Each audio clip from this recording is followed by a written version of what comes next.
Hey, how's it going everyone? My name is Andrew and welcome to Andrew's Aviation. Today we'll be flying UA692 down to Orlando, Florida to give my little mouse friend a visit. Or well, it's more like me paying him money just to enter his property and then him charging me again for a parking spot, cooking me lunch, and staying the night. But still, it's gonna be some good times.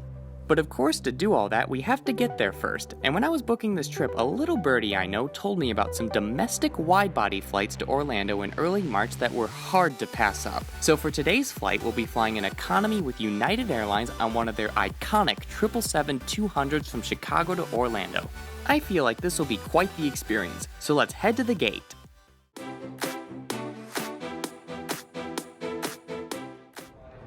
United is one of the few airlines that still operate the original 200 version of the 777 and was actually the launch customer of the type in the 90s. Our aircraft today, November 768 Uniform Alpha, is one of the oldest 777s in the world still in service today, having its first flight in May 1995 and then being delivered to United a month later. Thank you.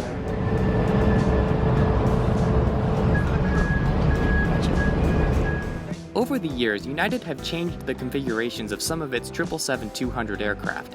In 2016, a handful of them got fitted to be more suitable for regional routes. United has kept their odd business class layout of 242, but have gone from the original 333 configuration in economy to the more popular 343 layout. This gives our aircraft today a total of 364 seats in a two-class configuration, with 28 lie-flat business class seats and 336 economy seats. Usually it's not fun to be that tightly packed with 300 other people, but as you guys can tell, this flight was relatively empty with only about 40 passengers in total.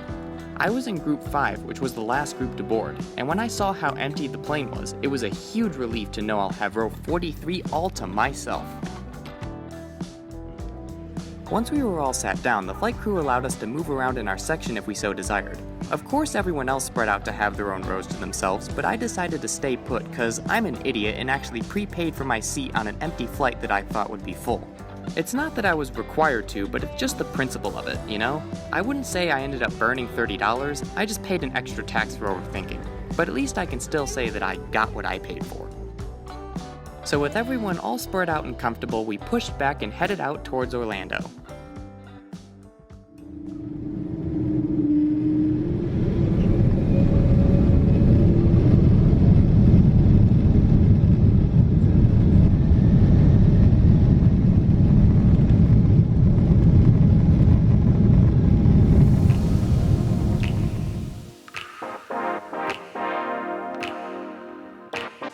Okay, now that we're settled in and cruising, let's take a tour of the seat I'll be in for the next 2 hours. So like I said, this 777 is configured for shorter regional routes, so it's noticeably missing something compared to its international brothers. Any guesses what it is? That's right, the IFE screen. So on this 777-200 in economy, you'll have to bring your own device for some entertainment. All you have to do is lift the blue bar and put your phone or tablet in between the plastic pieces and you're good to go. Once you've done that, you can plug in your device into the universal power outlet below the seat. Hopefully when you guys watching fly this plane, your power outlets actually work, because my outlet wouldn't hold my charger in place for some reason. I tried with both my computer and my phone chargers, but neither worked unless I propped it up with my foot at a weird angle. And that was getting really uncomfortable, so I eventually gave up. United's average size tray table doesn't have anything special except for the amazing ability to hold laptops, and the seatback pocket has all your typical stuff in it like the safety information card, promotion pamphlets, and in-flight magazine. The seat has an adjustable headrest that's pretty firm and has some buttons on the armrest to turn on the reading light or crew call light. Not sure how good of an idea this is because it looks like someone's arm could accidentally press the buttons while they're sleeping. The armrest does have a deep groove for the panel, but who knows, if it works for United, great. One reason I think long-haul aircraft are superior on short flights is their seating dimensions. Even with 10 abreast seating, United's 777s offer 31 inches of legroom, but this one only has 17.1 inches of width. Not record-breaking, of course, but it's more space compared to a generic narrow-body like the 737.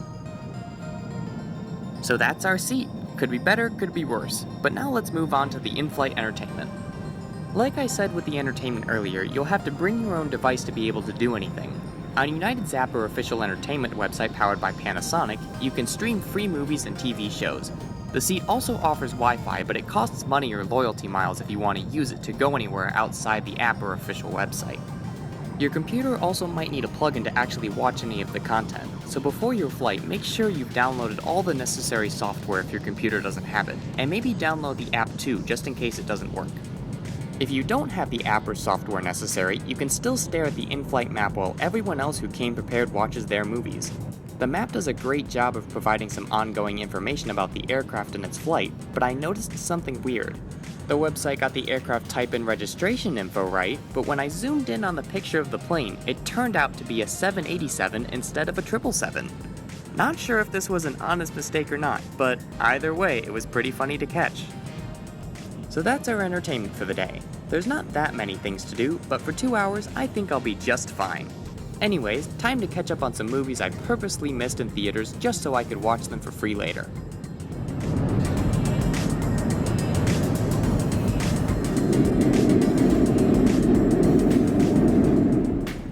Not too long into the flight, the crew brought a basket of snacks around the cabin and said we were allowed to take 2 of our choice. Of course, since I'm on United, it's hard to resist those sweet, sweet stroopwafels, so I got 1 for now and, well, 1 for also now.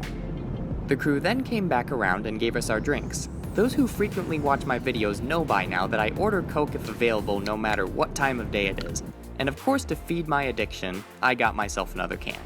It's interesting to me how United will just give you the can and a cup of ice instead of making the drink for you. I don't mind pouring my own drink, but I'm just noticing subtle differences in the services between American carriers and other airlines. So for a little restroom review, here's the rear galley of the bathroom on the 777. It's tall enough to stand up and without bending over, but it's not very roomy in terms of elbow room. There aren't any special amenities apart from some little cups for, I guess, washing out your mouth after playing Bean Boozle. Why would you play Bean Boozle on a plane? I have no idea, but if any of you have ever tried it and would like to share your experience, please enlighten me down in the comments below.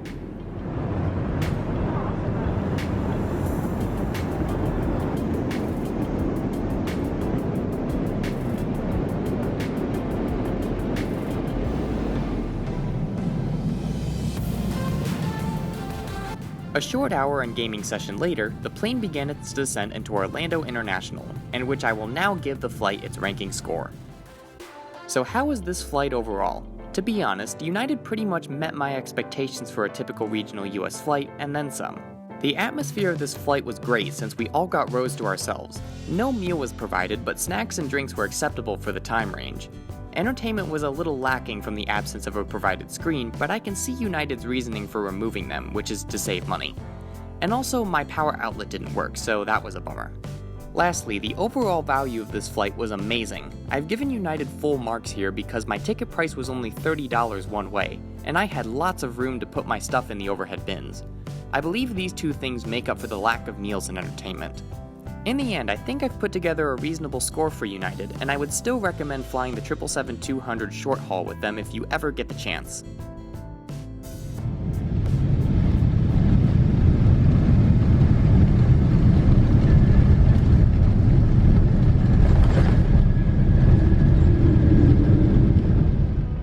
I'm so glad I was able to review the 777-200 and get another wide-body flight in my logbook.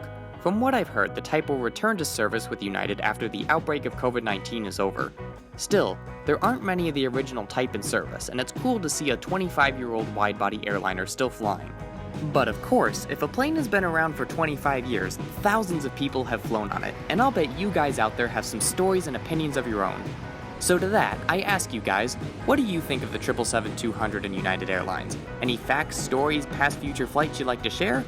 Feel free to let me know down in the comments below. Well, I'm off to the mouse house to spend all my hard-earned money on candy and cute plushie animals. If you like this video, pound that like button and subscribe to Andrew's Aviation for some more dank videos. And, as always, stay safe and have a wonderful day, everyone.